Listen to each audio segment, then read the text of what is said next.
Isang magandang araw sa inyong lahat. Welcome po sa isang espesyal na episode ng Kidney Plug-In. Samahan niyo kaming saksihan ng ilan sa mga kaganapan sa komunidad ng mga Pilipino sa Vancouver. Kasama na rito ang pagbisita sa pagtitipon, a gathering, isang art exhibit at pumunta rin kami sa masayang Pinoy Summer Barbecue kung saan may mga sayawan, palaro at papremyo. At mayroon din kaming nakaka-inspire na panayam kay Jess Alejandria. Siya ay pinanganak na may nag-iisang bato. Siya ay sumailalim sa hemodialysis at 2 beses na dumaan sa kidney transplant.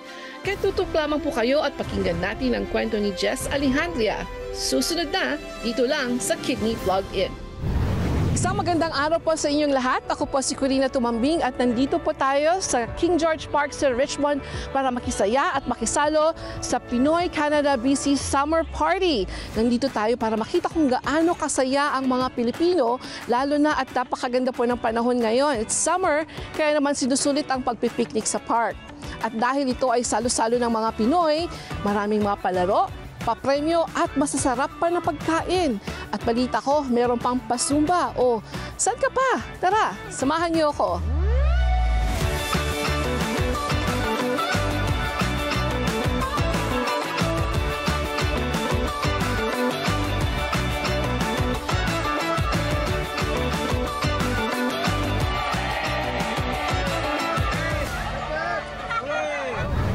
Kasama ko po ngayon ang isa sa mga officers ng Pinoy Canada BC, si Mr. Alan Fernandez. Hi, Alan. Magandang hapon po, magandang hapon po. Maraming salamat po sa pagdating. Para saan itong event na ito ngayon, Alan? Every year po for the past 3 years, ang Pinoy Canada British Columbia po, nagtitipon-tipon kami. We have 2 gatherings, ano? Isa tong picnic namin sa summer. This is our summer get-together. The bigger one though is in Pasko, Christmas. So may Christmas get-together kami.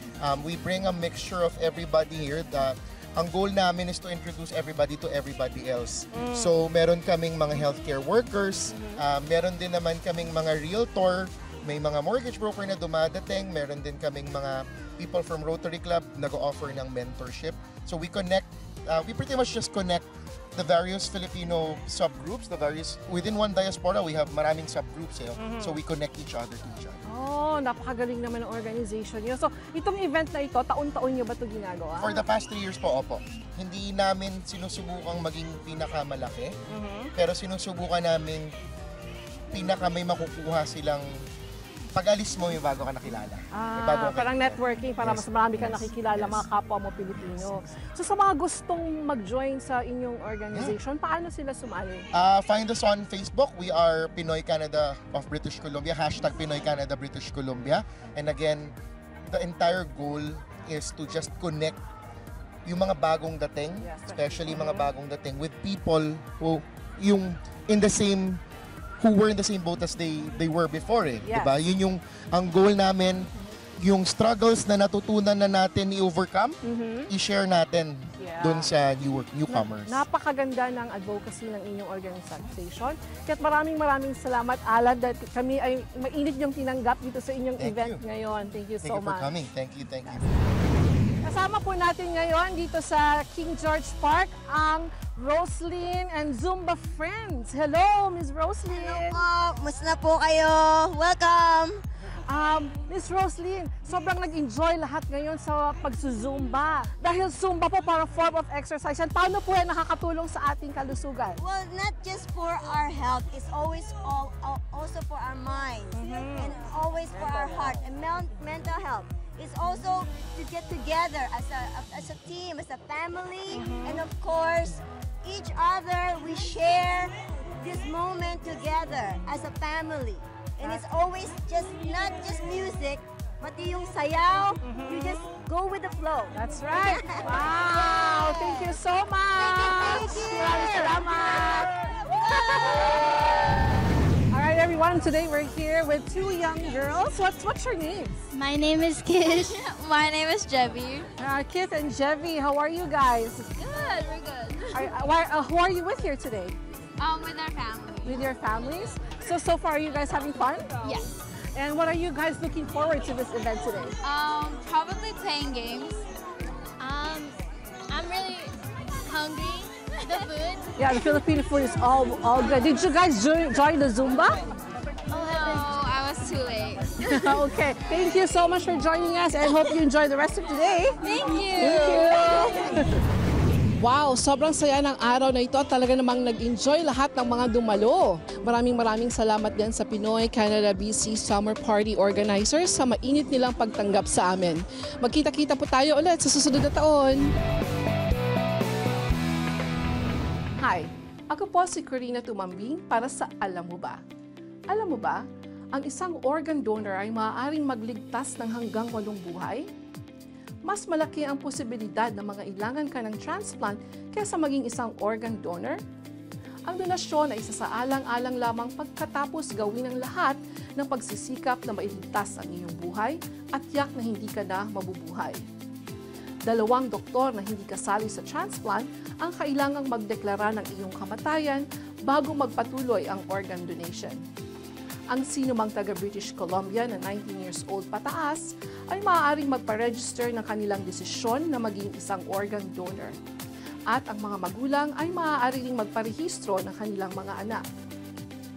Kailangan mo lamang i-register ang iyong desisyon ng isang beses.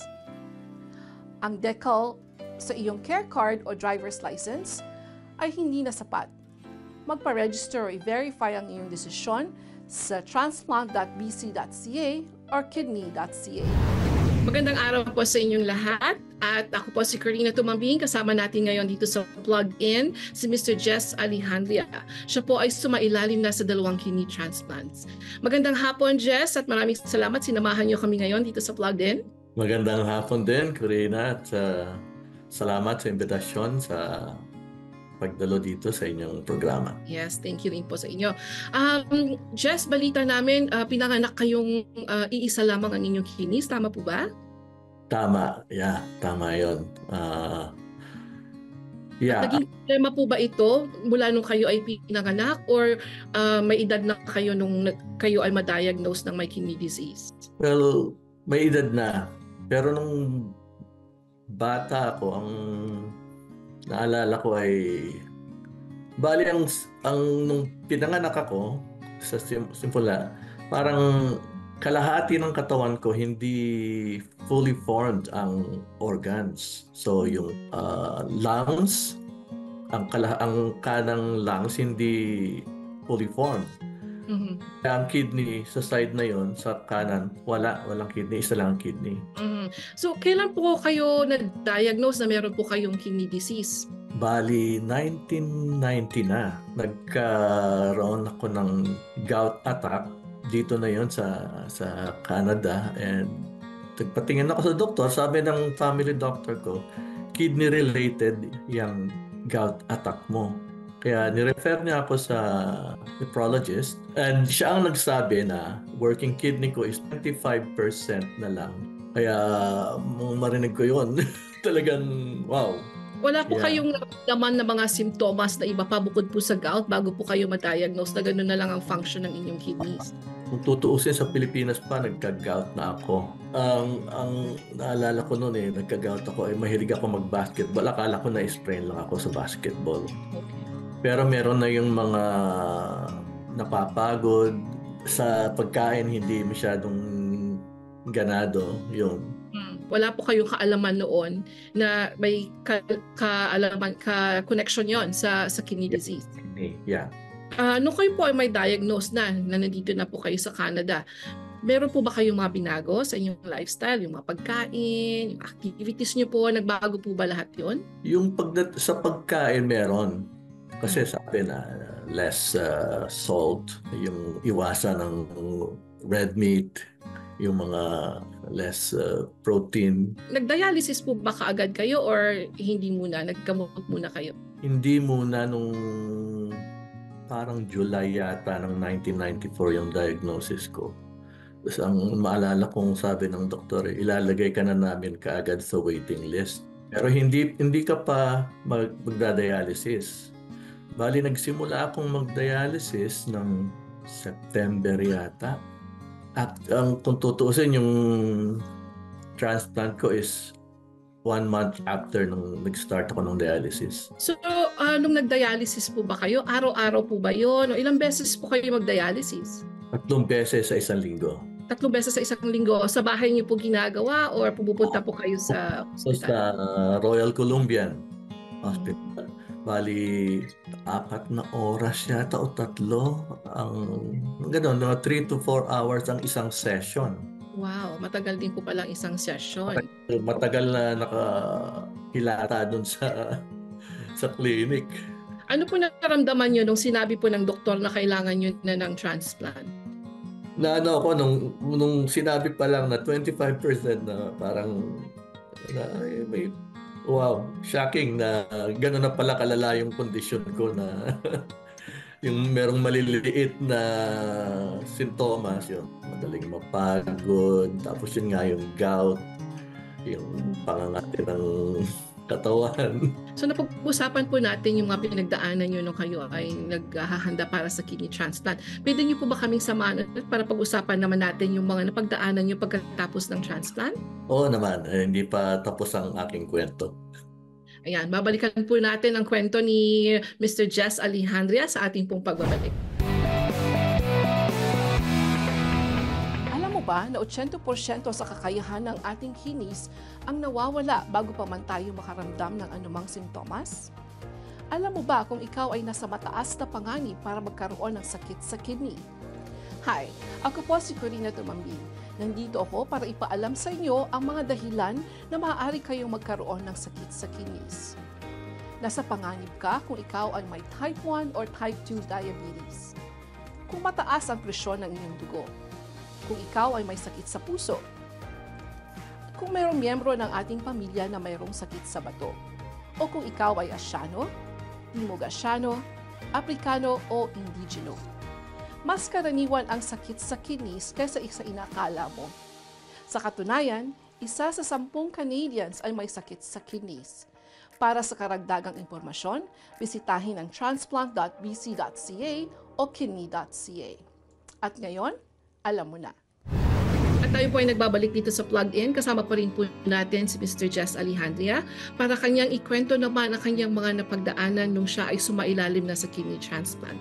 Welcome back, Jess. Salamat at nandito pa rin ako. Kuya, halos 1 taon po kayo nagdialysis o gaano po katagal kayo nagdialysis bago kayo sumailalim sa transplant?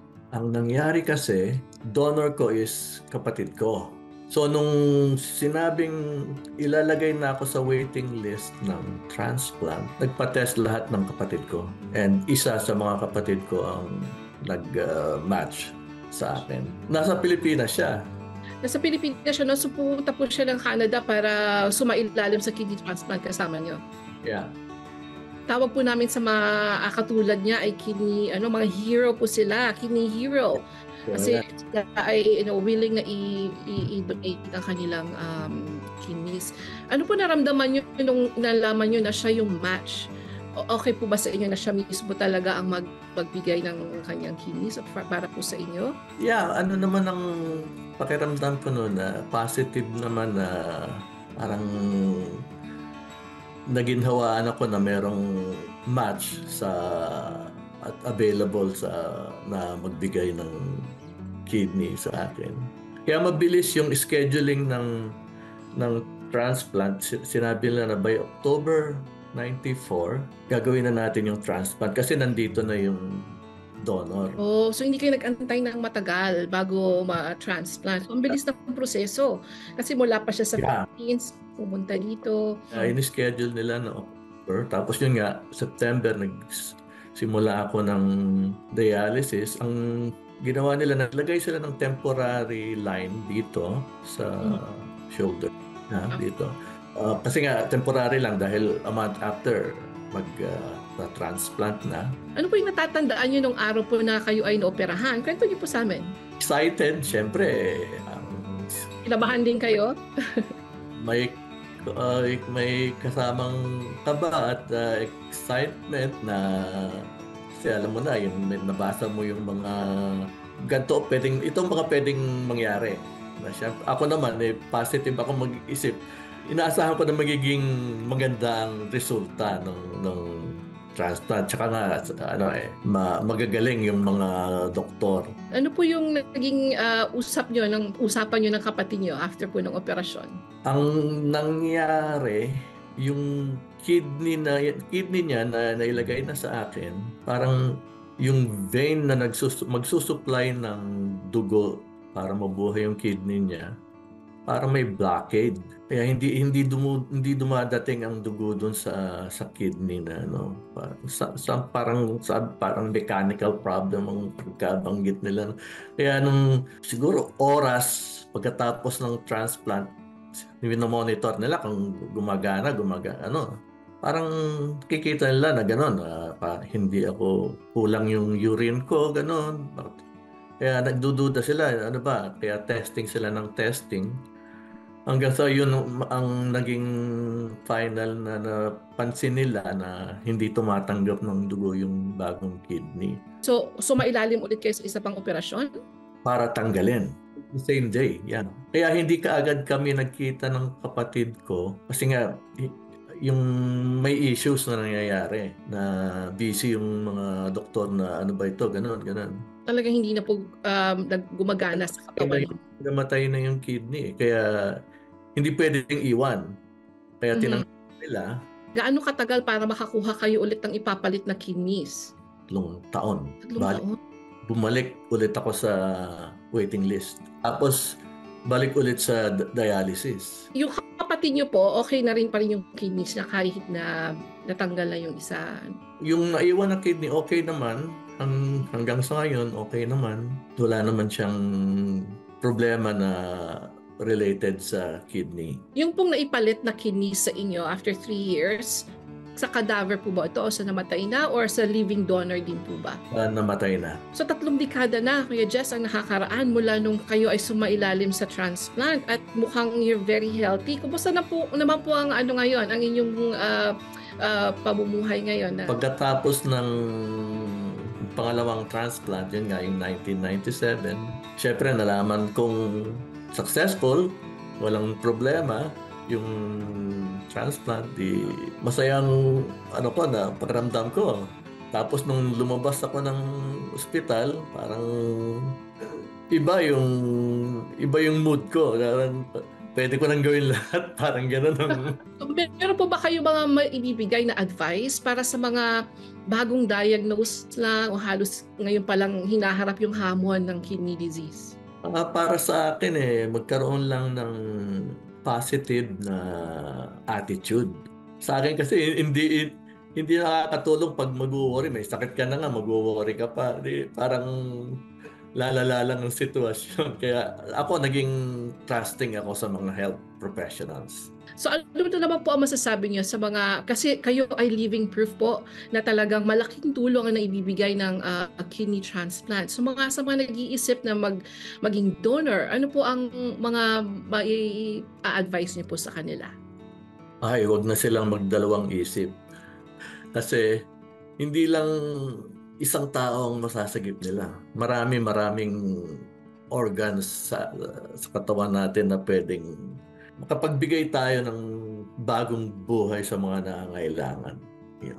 Napakaganda po niya. So para magbigay tayo ng chance para sa mga iba na mabubuhay pang muli. Katulad nyo.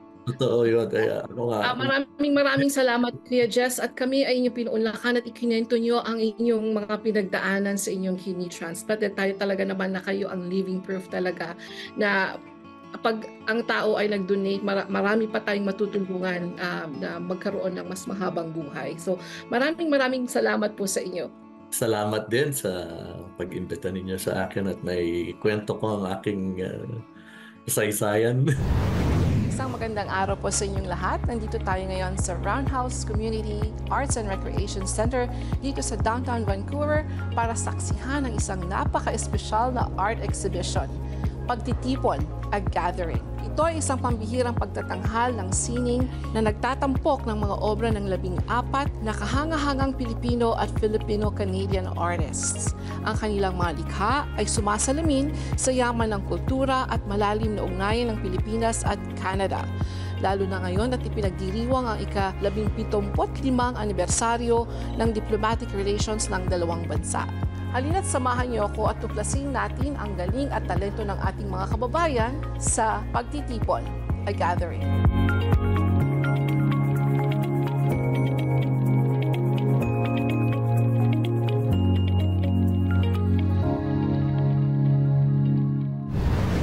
kasama naman po natin ngayon si Miss Esme Gayo Maclaren. Hi, Miss Esme. Hello. Thank you for coming to talk to us. Of course, kumusta Okay. po kayo? Mabuti naman. Matagal na po ba ninyong ginagawa itong pagtitipon, art exhibit? Matagal na rin. The first installation of it was 2015, sa 2015. It's a brainchild of the Filipino Music and Art Foundation in BC, si Lenore and Didi Lim. Si Lenore, she has her prints here. And by the way, she has her work also in the National Museum in the Philippines. Yes. Napakaganda po ng title, Maala-ala Mo Kaya. Translated to Will You Remember. Ano pong inspirasyon niyo para gawing ang inyong artwork? I have been very concerned with memory. So ang fishing net ang representative ng memory ko. Na marami ng gaps and holes ang fishing net, just like my memory. To mend the memory are my pictures from the Philippines from our visit. So ito yung parang nagpapaalala sa inyo ng mga nakaraan? Kaya po ba, will you remember? Oo, para hindi makakalimutan. Very important ang memory sa atin as we go forward. I think it's important to see what was behind us as well. Yes, kasi kwento ng buhay po natin yun. Kwento Kaya ng maganda buhay, oo. Istorya natin yun. Kailangang maikwento sa mga bata, sa mga anak, sa mga apo. Yun ang kasaysayan. At marami pang artwork dito sa pagtitipon si Ate Esme. Sasamahan niya tayo para ipakita naman niya sa atin ng iba pa niyang mga obra. At narito pa ang iba pang obra ni Miss Esme Gayo Maclaren. Tell us more about your paintings po. These are from the surrounding areas of our place in Agoo, La Union, Philippines. Ayaw kong makalimutan yung mga farms, yung orchid plants ng mother ko, yung mga bulaklak, because I love gardening and I love to see all of the people doing this kind of work. It's nostalgic, and it was very important in our society. It still is very important in our society. So those little pieces of artwork on the net, pretend that we've enlarged them and put them on the wall.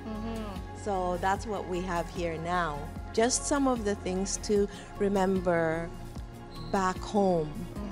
So bago po kayo magpinta, ano po yung ginagawa niyo para maghanda?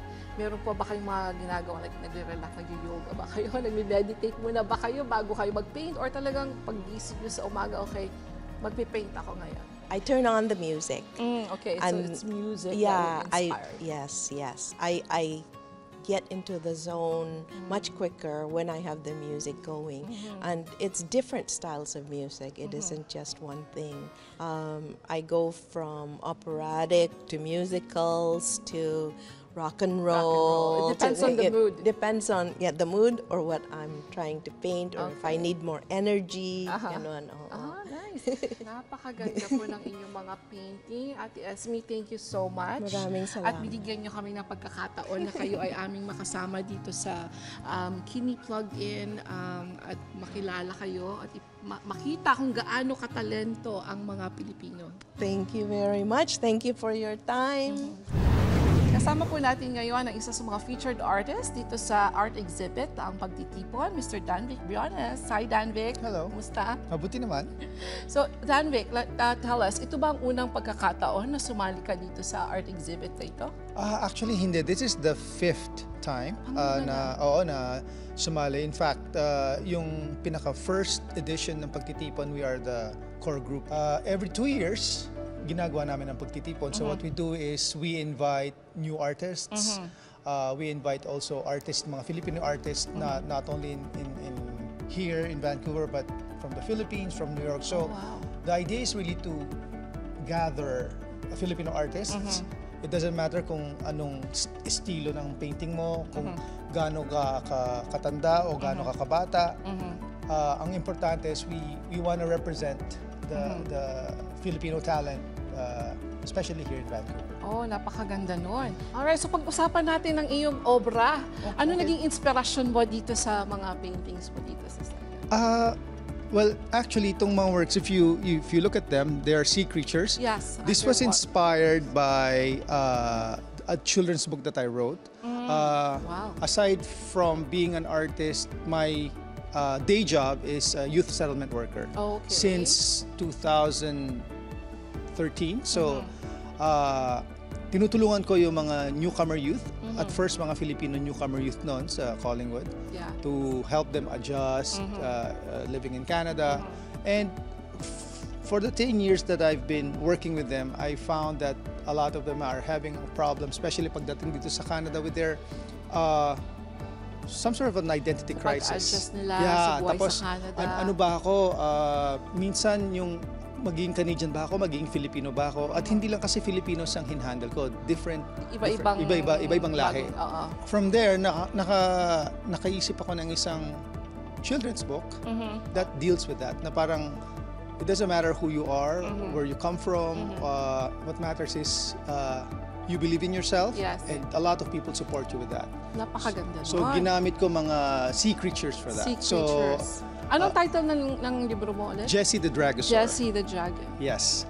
So, Jessie the Dragon. Dragosaur is Dragosaur. It's a combination of dragon and dinosaur. So, para siya may identity crisis. Ano ba ako? Dragon ba ako? Dragon ba ako o dinosaur ba ako? Dinosaur. So maraming salamat, Danvic, dahil na-inspire kami sa iyong mga obra. Talaga namang napakaganda. Maraming salamat at binigyan mo kami ng pagkakataon para ma-share sa ating mga kababayan ang iyong mga gawa or sining. Maraming salamat din for this opportunity. Yes, thank you very much. Maraming salamat po at sinamahan niyo ako dito sa napakagandang art exhibition sa Pagtitipon, a gathering dito sa Roundhouse Community Arts and Recreation Center. Naway patuloy po nating suportahan ang obra ng ating mga Filipino artists.